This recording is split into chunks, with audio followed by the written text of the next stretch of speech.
A former Black Panther is being released from prison after 49 years. 85-year-old Sundiata Acoli was the oldest former Black Panther to be incarcerated. He was found guilty of murdering a New Jersey State Police officer during a traffic stop in the New Jersey Turnpike. Asada Shakur was also in the car. Now, in a separate trial, Shakur escaped to Cuba. She remains one of the FBI's most wanted fugitives to this day. Akoli was eligible for parole 29 years ago, but his request was denied multiple times. His attorney says that she hopes his release will bring attention to the thousands of elders trapped in the New Jersey prison system. Now, at least 12 more members of the Black Panther Party and the Black Liberation Army remain behind bars. A veteran journalist and historian is now the new dean of an Ivy League school. Jelani Cobb has been named the new dean of Columbia University Journalism School.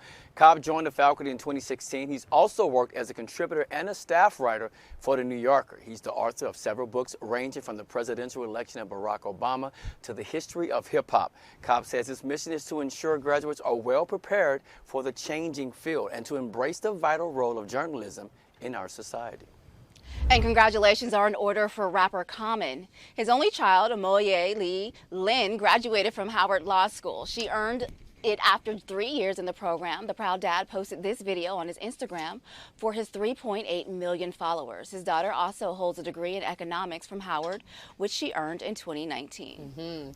The Brown versus Board of Education National Historic Park is expanding. The additional sites will now include schools associated with the 5 cases that led to the historic 1954 Supreme Court decision. The ruling in Brown versus Education made school segregation unconstitutional. The expansion of the park will recognize sites in South Carolina, Delaware, Virginia, as well as Washington, D.C. Now, this park, it says that it will help tell a more fuller story of the struggle to end school segregation. After 157 years, the historic Lincoln College is closing its doors. The closure now forcing students to look elsewhere for an education and leaving the town without a major employer. The Lincoln College Board of Trustees voted several weeks ago to end all academic programming, effectively last Friday, which was the end of the semester. The pandemic, as well as cyber attacks, prompted the decision. The president of the school is finally making the decision after a GoFundMe and a search for an angel investor failed to bring in enough funds to keep the institution open. The school said it needed $50 million to continue daily operations. And a law student is on her way to becoming the first Black woman chess master. Rochelle Ballantyne is a law student at New York University. She says she's been trying to earn the chess master title for 10 years. She's currently ranked as an expert at the U.S. Chess Federation, which is one level below master. She's featured in the 2012 documentary Brooklyn Castle, which explores chess in low-income middle schools in New York City. The Crown Heights native credits her late grandmother for her passion for the game. Elon Musk's Twitter takeover is now on hold. The Tesla billionaire wants to know how many phony users and spam accounts are on the platform. Now, Musk says that he remains committed to acquiring Twitter, but admits it's not a done deal. Some analysts wonder if Musk is attempting to renegotiate for a lower price. Now, if he decided not to go through with it, he would likely have to pay the platform a $1 billion termination fee. A woman in Dayton, Ohio is giving up her job to mentor young Black girls. Tanisha Payne quit her $75,000 a year job in banking to start a nonprofit. She is now the founding director of Girls Emerging into Maturity. It helps girls prepare for life. There are currently 25 girls in the program and more on the waiting list. To attend the program, you must maintain a 2.6 GPA and attend 75% of all sessions. According to the U.S. Census Bureau, nearly 30% of residents in Dayton, Ohio live below the poverty level, making it one of the poorest cities in the country. Since the pandemic, we are all just, trying to cope with our new normal. And many of you may have desires to accomplish more than you ever thought was attainable. If that's the case, stop what you're doing right now, soulmates, and listen to this. Our next guest is Cindy Trimm, and she's here to discuss her newest book called Unstoppable, Compete with Your Best Self and Win. Dr. Trimm, she says that she has 5 tips to a better you, so let's get right to it. Your first step, Dr. Trimm, thank you again for joining us. I love having conversations about this and like this about becoming your best self, so thank you and welcome to the show. Well, thank you for having me. I am obsessed with you all. This is great. I love it so much, and it's great to be here. Well, you would never know that we are just as obsessed with you. So we are so happy that you're here, and let's hop right into it. So your first step, it talks about mastering your mindset and your behavior. Please let our soulmates know what exactly does that mean. It's so important to understand that the future is not out here. The future is in here. And your feet will never take you where your mind has never been. So you start with mastering what's going on in here so that you can then control what's going on out there. We talk about changing our narrative, and if we understand that 95% of everything that happens to us happens because of a subconscious algorithm that's going on with us, but that was created by 5% of thought.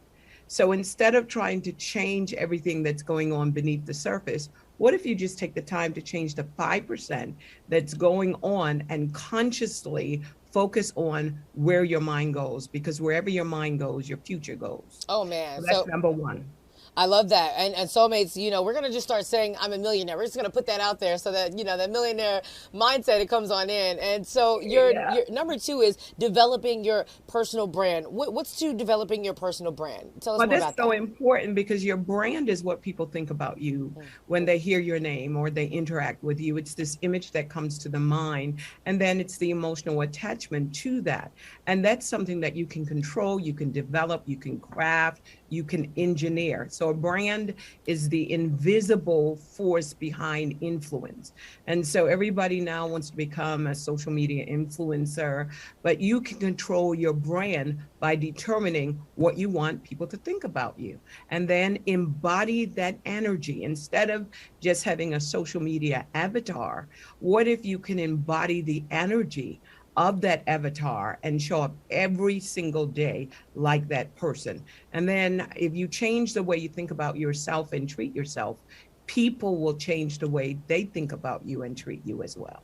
Wow, relatable content here. We have a lot of soulmates that, of course, would love to step into the realm of being an influencer. And so pretty much you're letting us know if I feel like I'm an influencer, then I am an influencer, then everyone else will see that I'm an influencer. And we are influencing. Some of us just don't know it. But what if we control that? If companies can do it, so can an individual. And once you understand that you're crafting your brand, one activity, one behavior, one dress at a time, that's what you can control. And if you can control that, then you can control your future.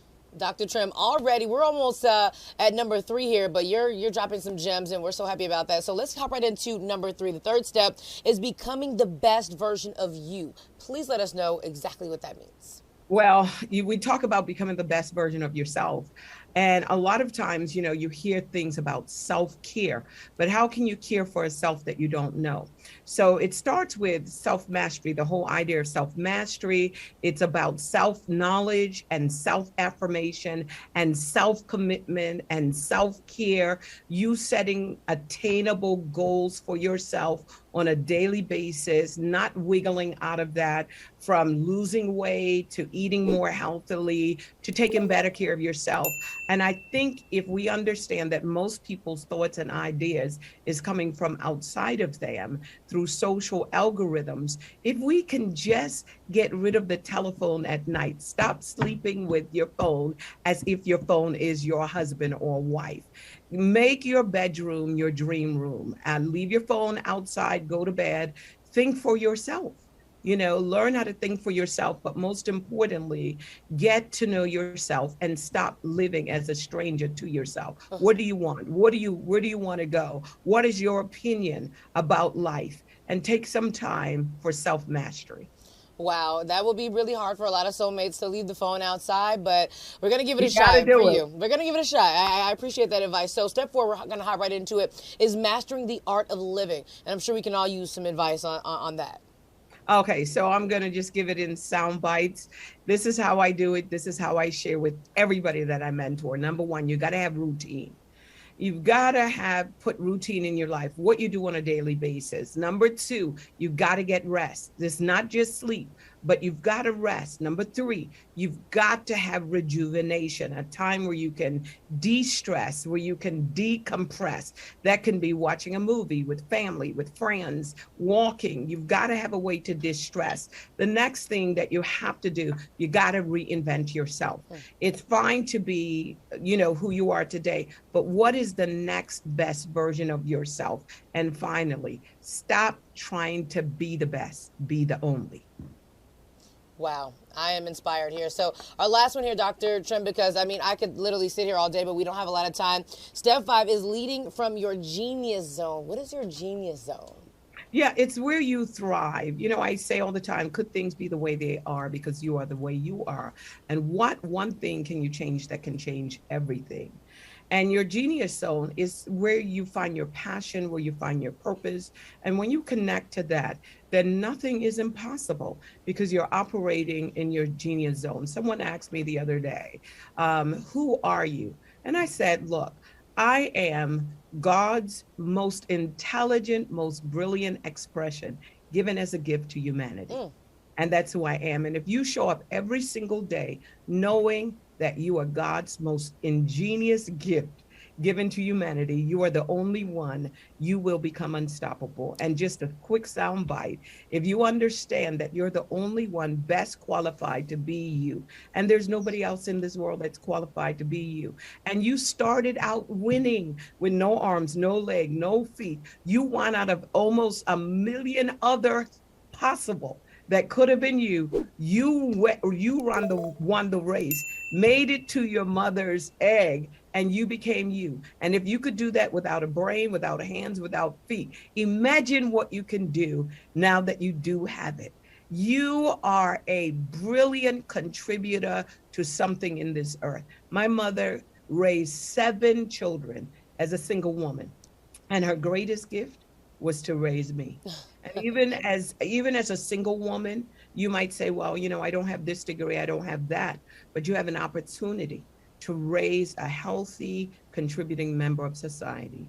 Do that and do that well. Oh my gosh, we are so inspired. I do feel like a gift to humanity. But thank you so much. Please let us know where we can find your book before we go. Yes, unstoppablebook.com, I think it is, and also on Amazon. It's there, and I'm offering it free, absolutely free. Wow. Dr. Cindy Trimm, thank you so much for checking in. We absolutely have you back. A genius gift to society, all of us soulmates, and we definitely will have you back soon.